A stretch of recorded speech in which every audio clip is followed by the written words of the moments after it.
നമുക്കൊപ്പം ന്യൂസ് ഡെസ്കിൽ നിന്ന് കെ സജീഷ് കൂടി ചേരുകയാണ്. സജീഷ്, താനുമായി ബന്ധപ്പെട്ട വിഷയം എന്ന നിലയിൽ തന്റെ ഭാഗം കൂടി കേൾക്കേണ്ടിയിരുന്നു എന്നതാണ് സജി ചെറിയാൻ പറയുന്നത്. ഒരു വ്യക്തി എന്ന നിലയിൽ ഒരു കേസ് ഫൈറ്റ് ചെയ്യുമ്പോൾ പറയാൻ കഴിയുന്ന കാര്യമാണ്. പക്ഷേ ഇന്ന് മന്ത്രിയായി തുടരുന്ന സജി ചെറിയാൻ അത് പറയുമ്പോൾ അത് എത്രത്തോളം ധാർമ്മികമായി ശരിയാണ് എന്ന ഒരു ചോദ്യം ഇവിടെ നിൽക്കുകയാണ്. പ്രസംഗത്തിന്റെ മറ്റുള്ളടക്കത്തിലേക്ക് കോടതി പോയില്ല എന്ന് പറയുമ്പോൾ ഭരണഘടനാ കുന്തവും കുടച്ചക്രവും എന്ന് പറയുന്ന ആ ഭാഗം തന്നെ അദ്ദേഹം ആ സ്ഥാനത്ത് ഭരണഘടനയോട് ഉത്തരവാദിത്തം കാണിച്ചുകൊണ്ട് തുടരേണ്ട ഒരു മന്ത്രിസ്ഥാനത്ത് തുടരുമ്പോൾ അത് എത്രത്തോളം ധാർമ്മികമായി ശരിയാണ്? വീണ്ടും അദ്ദേഹം ന്യായീകരിച്ചുകൊണ്ടിരിക്കുമ്പോൾ അദ്ദേഹത്തെ പാർട്ടി സംരക്ഷിക്കുന്നത് എത്രത്തോളം ശരിയാണ് സജീഷ്? തീർച്ചയായിട്ടും ഇതിൽ പാർട്ടിയുടെയും സജി ചെറിയാന്റെ നിലപാടുകൾ സംശയം ഉളവാക്കുന്നത് തന്നെയാണ്.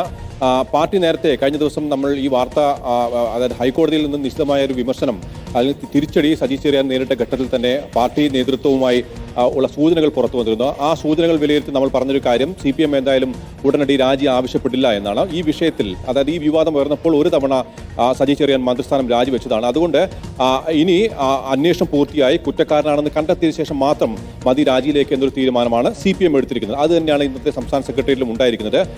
അരുൺ സോളമൻ പറഞ്ഞ പോലെ തന്നെ CPM-ന്റെ മുന്നിൽ പ്രതിസന്ധികൾ ഒട്ടേറെയാണ്.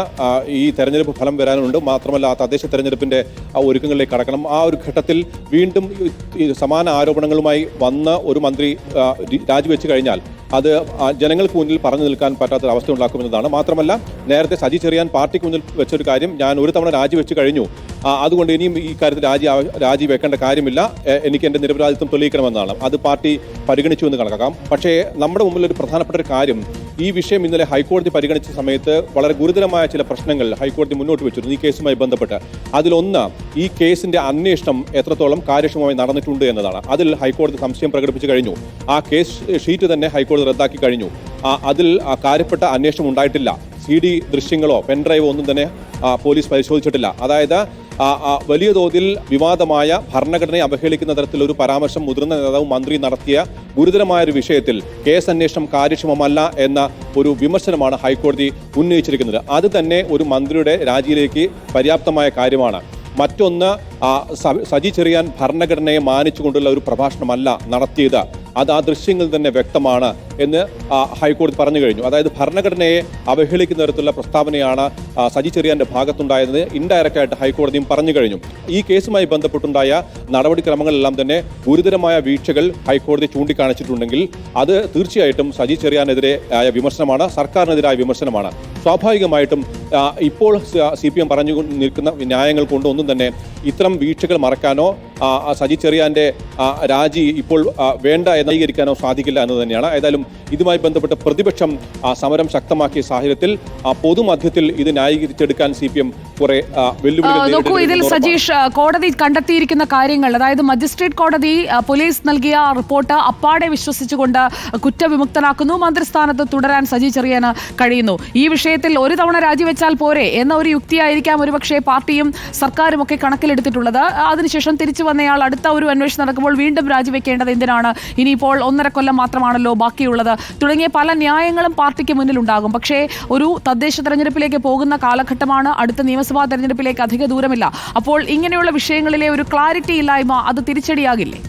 തീർച്ചയായിട്ടും ആ ക്ലാരിറ്റി തിരിച്ചടിയാകുമെന്ന് ഉറപ്പാണ്. ഞാൻ പറയാൻ ശ്രമിക്കുന്നതെന്ന് വെച്ചാൽ, അന്ന് ഈ വിവാദം ഉണ്ടായിരുന്ന സമയത്ത്, അതായത് സജി ചെറിയാന്റെ ഭാഗത്ത് ഗുരുതരമായ വീഴ്ച ആ പ്രഭാഷണവുമായി ബന്ധപ്പെട്ടുണ്ടായ ഘട്ടത്തേക്കാൾ കൂടുതൽ പ്രതിസന്ധിയാണ് ഇപ്പോൾ സജി ചെറിയാന് മുന്നിലുള്ളത്. അതായത് എന്തിൻ്റെ പേരിലാണോ മന്ത്രിസ്ഥാനം രാജിവെക്കേണ്ടി വന്നത്, അതുമായി ബന്ധപ്പെട്ട കേസിൻ്റെ അന്വേഷണം കാര്യക്ഷമമല്ല, സർക്കാരിൻ്റെയോ സജി ചെറിയാൻ്റെയോ താല്പര്യങ്ങൾക്ക് അനുസൃതമായ രീതിയിലാണ് ഈ കേസ് മുന്നോട്ട് പോകുക എന്ന് അന്ന് പ്രതിപക്ഷം തന്നെ ആരോപിച്ചിരുന്നു. സജി ചെറിയാൻ തിരിച്ച് മന്ത്രിയെ വരുന്നത് തന്നെ ഈ കേസ് ക്ലീൻ ചിറ്റ് നൽകി പോലീസ് അന്വേഷണം പൂർത്തിയാക്കിയതിന് പിന്നാലെയാണ്. അത് വളരെ ധൃതിപ്പെടുത്തൊരു തീരുമാനമാണ്. അത്ര ധൃതി എന്തിനായിരുന്നു ഈ കേസിൽ? ഇത് പൂർണ്ണമായും സജി ചെറിയാന്റെ താല്പര്യത്തിന് വിധേയമായ അന്വേഷണമാണ് നടന്നതെന്ന് പ്രതിപക്ഷത്തിന് ഉന്നയിക്കാൻ കഴിയാവുന്ന ആ ആരോപണത്തിൽ കൂടുതൽ ബലം പകരുന്ന നിരീക്ഷണമാണ് ഹൈക്കോടതിയുടെ ഭാഗത്തുണ്ടായത്. അതുകൊണ്ട് തന്നെ സജി ചെറിയാനോ പാർട്ടിക്കോ സർക്കാരിനോ ഇത് ന്യായീകരിച്ച് നിൽക്കൽ എളുപ്പമായിരിക്കില്ല. മാത്രമല്ല ഏറ്റവും പ്രധാനപ്പെട്ട തെളിവുകൾ ഒന്നും തന്നെ അന്വേഷണ സംഘം പരിഗണിച്ചിട്ടില്ല. സജി ചെറിയാൻ എന്താണ് പറയുന്നതെന്ന് ആ ദൃശ്യങ്ങളിൽ തന്നെ വ്യക്തമാണെന്ന് ഹൈക്കോടതി പറയുന്നു. അതായത് അന്ന് ഉയർന്ന ആ ദൃശ്യങ്ങളിൽ വ്യക്തമാണെങ്കിൽ സജീഷ് നോക്കൂ, അന്വേഷണത്തിലുണ്ടായ പാളിച്ച എവിടെയാണ്? CCTV ദൃശ്യങ്ങൾ, ഓഡിയോ ക്ലിപ്സ്, ഇതൊക്കെ പരിശോധിച്ചിട്ടില്ല എന്ന് പറഞ്ഞുകൊണ്ടാണ് അന്വേഷണം ക്രൈംബ്രാഞ്ചിന് വിടുന്നത്. ഫോർ ഫോറൻസിക് റിപ്പോർട്ട് വരുന്നതിന് മുൻപ് തന്നെ അന്വേഷണ ഉദ്യോഗസ്ഥൻ ഫൈനൽ റിപ്പോർട്ട് സമർപ്പിച്ചു. മാത്രമല്ല ഇത് ഷൂട്ട് ചെയ്ത മാധ്യമപ്രവർത്തകരുണ്ട്. ആ മാധ്യമപ്രവർത്തകരുടെ സാക്ഷികളാണല്ലോ അവരുടെ മൊഴിയെടുക്കാതെ എങ്ങനെയാണ് ഒരു ക്ലോഷറിലേക്ക് അന്വേഷണ സംഘം പോവുക? പെട്ടെന്നങ്ങ് അന്വേഷണം അങ്ങ് തീർത്തു കൊടുക്കൂ എന്ന ഒരു നിർദ്ദേശം ഈ അന്വേഷണ സംഘത്തിന് കിട്ടിയോ എന്ന് പോലും സംശയിച്ചു പോകുന്ന ഒരു സാഹചര്യം നിലനിർത്തിക്കൊണ്ടല്ലേ ഈ ഫൈനൽ റിപ്പോർട്ട് നൽകിയത്?